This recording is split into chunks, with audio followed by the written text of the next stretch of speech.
आप देख रहे हैं विंध्या टाइम्स। मैं हूं आपके साथ प्रियेश पांडे। भीषण गर्मी के इस दौर में जहां एक तरफ जल गंगा संवर्धन और गंगा दशहरे पर अनेक कार्यक्रम आयोजित किए जा रहे हैं, लेकिन मऊगंज जिले का एक ऐसा तीर्थ स्थल जहां पानी के लिए भक्त परेशान हैं और भगवान भोलेनाथ का रुद्राभिषेक और जलाभिषेक करने के लिए भक्तों को काफ़ी पानी की समस्या हो रही है। उस मंदिर प्रांगण में मैं इस समय पर पहुंच चुका हूं। आपको खबर या दिखाना इसलिए भी ज़रूरी है कि एक और पानी के बचाव और संग्रहण के लिए तरह तरह की स्कीमें चलाई जा रही हैं, दूसरा इस पवित्र तीर्थ स्थल में पानी की व्यवस्था नहीं है। मैं मौजूद हूं इस समय गोगेश्वर धाम में, जहां गोगेश्वर सेवा समिति के नाम से भी यह स्थान जाना जाता है। भगवान भोलेनाथ के मंदिर के सबसे पहले हम आपको दर्शन कराना चाहेंगे। इस मंदिर का अपने आप में एक बहुत बड़ा महत्व है और ऐसा कहा जाता है कि जो भी भक्त कोई मन्नत लेकर प्रभु के चरणों में आता है और अर्जी लगाता है, उसकी सारी मनोकामनाएं पूर्ण होती हैं। हालांकि इस प्रांगण में कई बड़े मंदिर अन्य देवी देवताओं के भी मौजूद हैं।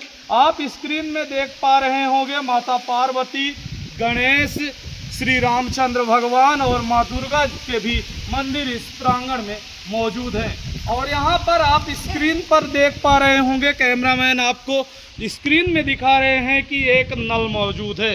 ये काफ़ी पुराना नल है और इसी से यहाँ पर पानी की समुचित व्यवस्था होती थी, लेकिन गर्मी में वाटर लेवल डाउन होने की वजह से इस नल से पानी नहीं निकल पा रहा है और जो भक्त हैं काफ़ी संख्या में आते हैं और उन्हें समस्याएं हो रही हैं। बात केवल एक मंदिर प्रांगण की नहीं है, हजारों लोगों की आस्था और विश्वास का यह स्थान है और इस भोलेनाथ के मंदिर में प्रतिदिन सैकड़ों की संख्या में भक्त पहुंचते हैं। बात केवल एक मंदिर और एक नल की होती तो एक बार सोचा जा सकता था। इतना बड़ा तीर्थ स्थल, यहाँ प्रतिवर्ष मऊगंज जिला का सबसे बड़ा दही हंडी कार्यक्रम का आयोजन भी होता है। उसमें तमाम प्रशासनिक अधिकारी, जिम्मेदार अधिकारी, विधायक और मंत्री भी पहुँचते हैं, लेकिन यहाँ पर आज तक पानी की समुचित व्यवस्था नहीं हो पाई। अगर इस पूरे मामले पर हमने पीएचई विभाग के जिम्मेदार अधिकारियों से भी बात करने का प्रयास किया, जो यहाँ के नल मैकेनिक हैं रचन प्यासी जी, हमने उनसे भी फ़ोन पर बात की। उनका कहना है कि ग्राम पंचायत भीड़ के द्वारा पानी के लिए जो यहाँ पर समुचित व्यवस्था की जानी थी, टंकी लगाकर मोटर डालकर नल में, उसकी पूरी राशि निकाल ली गई 1 साल पहले और टीएस कराया गया और आज तक व्यवस्था नहीं की गई, इसलिए हम कुछ नहीं कर सकते हैं। पूरे मामले पर कौन जिम्मेदार है, आखिर कब तक यहाँ पर व्यवस्थाएं दुरुस्त हो पाएंगी, ये तो आने वाले वक्त में तय हो पाएगा। लेकिन हमारे साथ यहाँ पर मंदिर में जो आज रुद्राभिषेक कराने आए थे महाराज जी, वो मौजूद हैं। हम उन्हीं से जान लेते हैं कि किस प्रकार की समस्या का सामना करना पड़ता है और क्या क्या चुनौतियां हैं यहाँ पर। महाराज जी, आप यहाँ पर आए थे, क्या व्यवस्थाएं हैं? हम यहाँ इस गोगेश्वर धाम मंदिर में आज लगभग 10 दिन से निरंतर, जब से पुरुषोत्तम मास शुरू हुआ है तब से आ रहे हैं। तो यहाँ जल का संकट हर समय प्रतिदिन बढ़ता जा रहा है और लोग जितने जो श्रद्धालु आते हैं वो जल के वजह से परेशान रहते हैं। तो यही आग्रह है कि यहाँ जल की व्यवस्था कराई जाए और यहाँ का जो संकट है वो दूर हो। आपने महाराज जी के शब्दों से भी सुना कि पानी की यहाँ पर कितनी किल्लत है।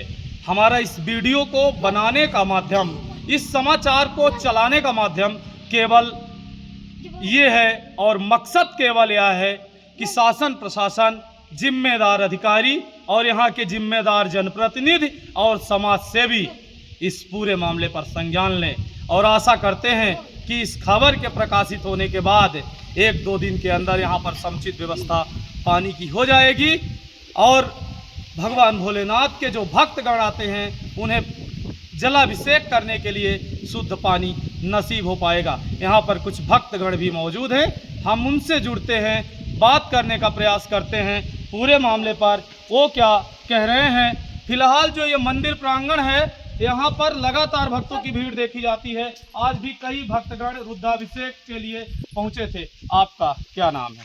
संजीव पांडे नाम है मेरा। ये भीर पंचायत के अंतर्गत ये गोगेश्वर धाम मंदिर आता है और ये जो नल लगा हुआ है ये भीर पंचायत के अंदर आता है। इसका मेंटेनेंस का कार्य, अभी राजेंद्र प्यासी जी से बात हुई, उन्होंने बताया कि टीएस कराकर मोटर और टंकी का पैसा सरपंच द्वारा निकाल लिया गया है। लेकिन आप देख ही सकते हैं कि यहाँ पानी की समुचित व्यवस्था नहीं है। जितने भी भक्त आते हैं नल का उपयोग नहीं कर पाते हैं, वापस चले जाते हैं, कहीं दूर दूर से पानी लाकर जलाभिषेक करते हैं हम मंदिर में। आप भी एक भक्त हैं, आप भी आए थे, पानी कहाँ से लाए आप और किस प्रकार से पूरा काम हुआ? पानी मैं जस्ट बगल से केवट परिवार है उनके घर से लेके आया था और अपना काम किया, लेकिन देख रहा हूँ क्या मांग है काफ़ी लाचार व्यवस्था है। मैं यही चाहूँगा कि नल जितना जल्दी हो सके तो ठीक हो जाए और यहाँ पानी की समुचित व्यवस्था हो जाए। हमने पूरे मामले पर अभी यहाँ जो भक्तगण आज पहुँचे थे संजीव पांडे जी, उनसे बात की। उनका भी यही कहना है कि दूरभाष के माध्यम से पीएचई विभाग के अधिकारियों द्वारा कहा गया कि राशि निकाल ली गई है, लेकिन जो भी हुआ है भगवान के नाम पर जो भी भ्रष्टाचार किए वो तो बाद का विषय है। लेकिन फिलहाल शासन प्रशासन, जिम्मेदार अधिकारी, समाज सेवी सभी से मेरी अपने चैनल के माध्यम से केवल यही अपील है कि भगवान भोलेनाथ के इस पवित्र मंदिर में, पवित्र स्थल में और इस पवित्र पुरुषोत्तम मास में जल की तत्काल व्यवस्था कराई जाए, जिससे भक्तों को किसी प्रकार की परेशानी न हो। जब तक आप देखते रहिए विंध्या टाइम्स। बहुत बहुत धन्यवाद। क्या आपको बोरवेल करवाना है लेकिन लोकल और सस्ते पाइप्स लगाकर हो गए हैं परेशान? तो अब आपके शहर में आया है न्यूट्रॉन 40 kg बोरवेल पाइप। दमदार क्वालिटी के साथ 10 साल की गारंटी, ज्यादा मजबूती और लंबी उम्र का वादा। तो अगली बार बोरवेल करवाएं, केसिंग पाइप सिर्फ न्यूट्रॉन 40 kg ही लगवाएं।